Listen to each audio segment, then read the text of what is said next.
திருச்செந்தூர் முருகருங்கிறது இப்போ எல்லாருக்கும் ரொம்ப ஒரு அதிக பேர் திருப்பதியோட சம்மந்தப்பட்டு போச்சு. அதே அளவு ஆமாங்க. கோயில்கள் மாதிரி வந்துருச்சு அது. ஸோ அது மாதிரி வரும்போது அவர் என்ன பண்ணியிருக்காரு, அதாவது அந்த இடத்துக்கு வந்தோன்னா அந்த விஷயங்கள் நடக்கும்போது நம்ம வாழ்க்கைக்குள்ள அது ஒரு ஏதோ ஒரு நன்மை நடக்க போகுதுன்னு அர்த்தம். அவர் அங்கே வந்தோன்னே என்ன பண்ணிட்டாரு, திருச்செந்தூர் வரும்போது அபினவ குப்தர்னு சொல்லிட்டு ஒரு ஆள்.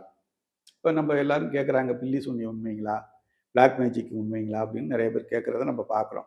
சயின்டிஃபிக் உலகத்தில் அதெல்லாம் இல்லைன்னு நம்ம சொல்கிறோம். ஆமாங்க. ஆனால் 2026ல இருக்கும் அப்படி ஆமாம், இப்படின்னு சொல்லுவாங்க. கண்டிப்பாக. ஆனால் என்னை பொறுத்த வரைக்கும் ஆதிசங்கரர் ஐயா அவங்க பகவத்பாதருடைய வாழ்க்கையில் நடந்த ஒரு சம்பவம். அவருக்கு வந்து அபினவ குப்தர்னு ஒரு மந்திரவாதி. அவர் என்ன பண்ணிடுறாரு, அவர் வேலை ஏவுறாரு. அவருக்கு ஒரு வியாதி வந்துடுது. கோவிலை விட்டு வெளியிலேயே போக முடியலை. ஸோ அப்படி என்ன பண்ணுறாரு, அப்போ தான் என்ன பண்ணுறாரு, சுப்பிரமணிய புஜங்கம். புஜங்கம் அப்படிங்கிறது சர்ப்பங்களை குறிக்கக்கூடியது. சர்ப்பங்கிற வடிவில் தான் அந்த பிளாக் மேஜிக்கெல்லாம் வேலை செய்யும். ஓகே. ஸோ சுப்பிரமணிய புஜங்கம்ங்கிறது அந்த இதை ஸ்தோத்திரங்களை அங்கே ஏற்றி அதை சொல்லி வழிபாடு பண்ணும்போது திருச்செந்தூர் முருகர் அருளால் அவருடைய வியாதி நீங்கினதா ஒரு வரலாறு. இது எதுக்காக நான் சொல்கிறேன்னு கேட்டிங்கனாக்க, ஆதிசங்கரருக்கு வந்து இதெல்லாம் வந்து சாதாரணம். இருந்தாலும் தன்னுடைய வாழ்க்கையில் ஒரு திருவிளையாடலை நிகழ்த்தி, இனிமேல் பட்டு பில்லி சூனியம் மந்திரம் யாரோ பண்ணியிருக்காங்கன்னு நினைக்கிறவங்க அதிக செலவு பண்ணவே பண்ணாதீங்க.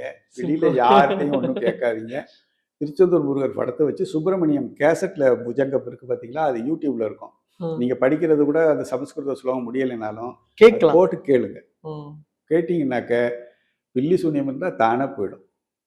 நீங்கள் எவ்வளோ செலவு பண்ண, அதாவது பார்த்தீங்கன்னாக்க போய் கேட்டிங்கன்னா இப்போ எல்லாம் லட்சங்கள்ல இப்போ நிறைய ஏமாத்துறாங்க. அதுவும் நடக்குதாங்கிறதும் தெரியாது. ஸோ நான் என்ன சொல்கிறேன்னு கேட்டிங்கனாக்க, திருச்செந்தூர் முருகர் படத்தை எடுத்து வச்சிங்க, சுப்பிரமணியர் புஜங்கம் யூடியூப் இதில் இருக்கிறத போட்டு விடுங்க. ரெகுலராக காலையில் ஒரு தடவை, சாயந்தரம் ஒரு தடவை போட்டு கேளுங்க. ஏதாவது அப்படி இருந்தால் கூட அது உங்களை விட்டு ஓடிடும். நம்ம மாதிரி ஒரு எளிய மக்களுக்காக திருவிளையாடலை நிகழ்த்தி தங்களுடைய வாழ்க்கை வரலாற்றில் பதித்து நம்மளால் தெரிஞ்சுக்கணுங்கிறதுக்காக தான் அந்த சம்பவமே நடைபெற்றிருக்கு. ஸோ அதை நம்ம உபயோகப்படுத்துறது ரொம்ப நல்லது.